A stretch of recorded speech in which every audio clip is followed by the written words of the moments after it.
Hello, my friend. My name is Terry Petrovic, and I'm going to share with you today some great tips on how you can eliminate fear of rejection. The thing that holds you back from building your business. It's one of the things that can absolutely stop you in your tracks, prevent you from generating the income that you want, meeting the people that you want, and basically having the quality of life that you want.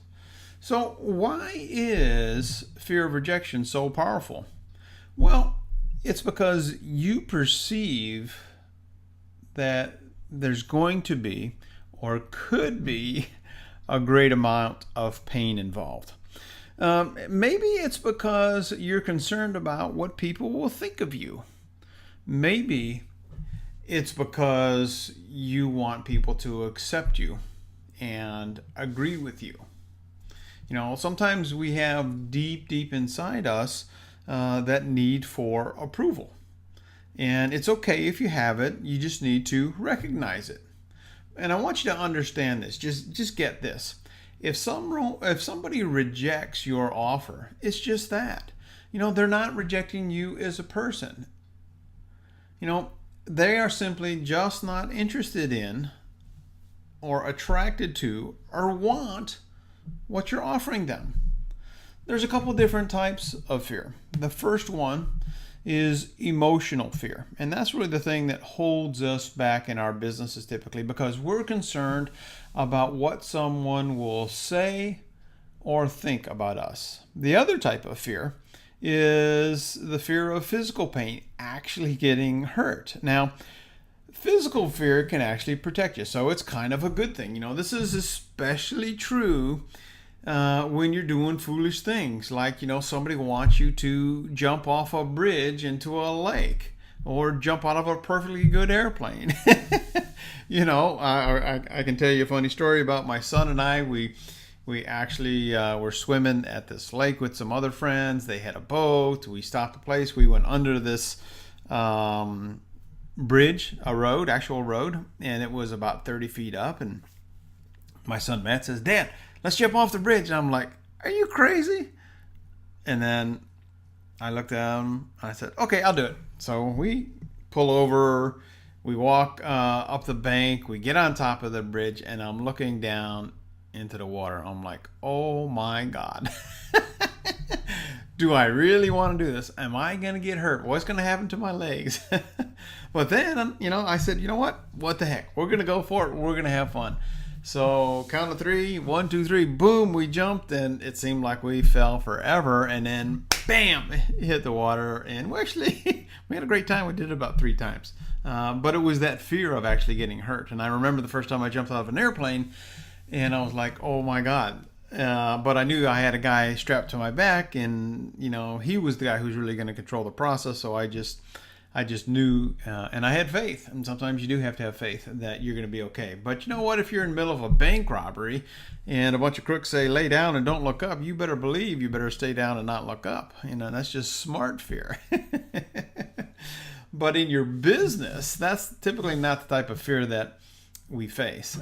It's the type of fear we face is the kind that actually keeps you from performing and doing what you need to do so you can create the income that you want. And this fear typically comes from a place I call ego. Because we're worried about what people are going to think of us. Will we be successful at what we're trying to accomplish? Will we look foolish? Are people going to judge us? So, how do you overcome this fear? Well, first of all, I think you just need to acknowledge that it's there. When I was on top of that bridge and I said, okay, if I jump off this thing and I hit a stump, because I can't see in the water, I don't know if it's safe to do this or not. Yeah, I'll just deal with it. Okay. So if you're talking to somebody, just know that if they're interested, great. If they're not interested, great. Just be okay with that. I think that's the number one thing that you need to do for yourself. And, it's important, and there's a little trick you can use is you can say to yourself, hey, thanks, fear, for trying to keep me safe. It's kind of like you're talking to yourself. I'm going to be okay. This is just a conversation I'm going to have. And know that, every presentation you do for your product, business, or service, or whatever it is that you're promoting, is a conversation. It should be a conversation. It should be real. It should be relaxed. It should be no pressure because people hate to be sold anything. but they like to buy. So what you have to do really is you have to position what you have to offer in a way that people say, hey, I want that. And when you get to that place and you feel that fear coming up, just ask yourself, what is the pain, that my fear is trying to protect me from? What's the hurt? Is it physical? No, it's not physical. If you're just having a conversation with somebody, it's emotional. It's that ego thing that we kind of talked about. It's the judgment. When I don't care what we're doing, whether it's business and you're prospecting, looking for clients, or you're looking for a date, or you have a need that needs to be fulfilled and you're afraid of asking somebody for help. Know that it's okay. Fear is simply a learned response to protect you from pain. And we all have fears. It's okay. It's normal to have fears. It's normal to have needs too, But in most cases, fear comes from our deep desire for approval from other people. And the truth is, I think this makes sense. Hopefully it does to you. The truth is that we want everybody to like us.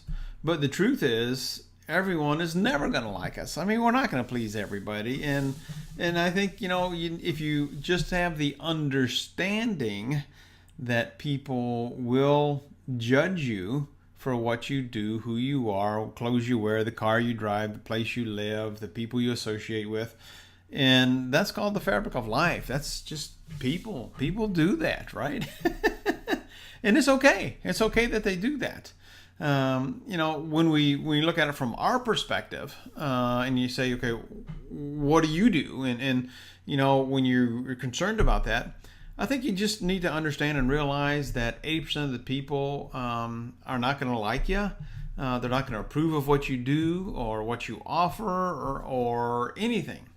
And as long as you come from that place, knowing that you can't make everybody happy all the time, in fact, even the people you live with, it's probably 80% or less. Hopefully it's not, but it is, and it's okay with that. It's perfectly okay if people don't agree with you and don't want what you have to offer, as long as you're coming from a place of integrity, sincerity, just trying to offer them something that could potentially help them. And to me, that's what it's all about. So get this belief. Nothing is for everybody, and it's perfectly okay for somebody not to be interested in what you have to offer. And know that that's just the way it is. And your job, more than anything, is to look for people who are looking for what you have to offer. And we've seen people do it right and wrong in politics, religion, marketing products and services. There's the people with integrity who have a conversation, and those the people who are a little pushy and just really are annoying. And it goes both ways. So you might think it's all about you and what you get, but some people are so passionate about what they have is that they need to be rejected, I think, because they're being jerks. So the message is, don't be a jerk. But the other side of the coin is, expect people to be jerks. That's the way it is. That's just the way it is. So what I want you to understand is that even if you're the nicest person on earth, there are going to be people who reject your beliefs, and that's okay. And, when you stop and you think about what do you do, it's simple. Just be yourself. Come from a place of just wanting to help people, and don't judge other people if they don't agree with you. See, that's the problem with most people, is they come from a place of judgment. Two or more people get together, and if you don't agree with them, you're wrong. And, then there comes that whole dynamic of being good enough and outcasting people and separating people. Try to be inclusive, not exclusive, I think, with people. That's a good place to come from. And be yourself and just try to help, if that makes sense. So the bottom line here is this. The bottom line is, know that you will be rejected by some people. Not everyone, but, you can't please everybody. That's just the way it is. And look for people who are looking for what you have to offer. Does that make sense? Pretty simple, pretty straightforward when you kind of just think about it. So hopefully this has been helpful for you. Do me a favor, if you haven't subscribed to my YouTube channel, just look at the upper right hand corner there and hit subscribe. I'd love to have you as a subscriber so I can keep you into loop on what I'm doing. And if you want to work with me a little bit closer, my current project, you can kind of check that out at wantbetterskin.com. I got to tell you, in my 18 years of working at home, this is by far the easiest thing I've ever done. And I don't know if you're going to be interested or not.